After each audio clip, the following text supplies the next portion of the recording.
হ্যাঁ গো, বলছিলাম মেয়েটার তো বয়স হচ্ছে, বিয়ে তো চিন্তা ভাবনা করতে হবে। আরে মেয়ে যখন আছে বিয়ে তো দিতেই হবে, কি আর করা যায়। বাবা মা আমার বিয়ের আলোচনা করছে, কি মজা। তাহলে কিছু বন্দোবস্ত করো। একই ক্লাসে 3বার তো ফেল করেছি, স্কুলে তো আর নিবে না, তাই বাধ্য হয়ে বিয়েটা তো দিতেই হবে এবার। তাহলে একটা ভালো পাত্র দেখো। বাও, এবার পাত্র দেখাও শুরু করবে।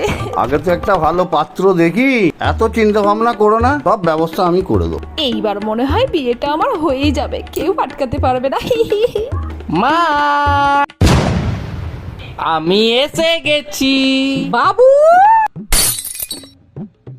এ কি রে? আমি একা আসিনি, আমার সাথে একজন এসেছে, সারপ্রাইজ। এই যে, এই দেখো, এটা কে? আমি বিয়ে করেছি, এটা আমার বউ। ছোট ভাই হয়ে আমার আগে বিয়ে করে নিল।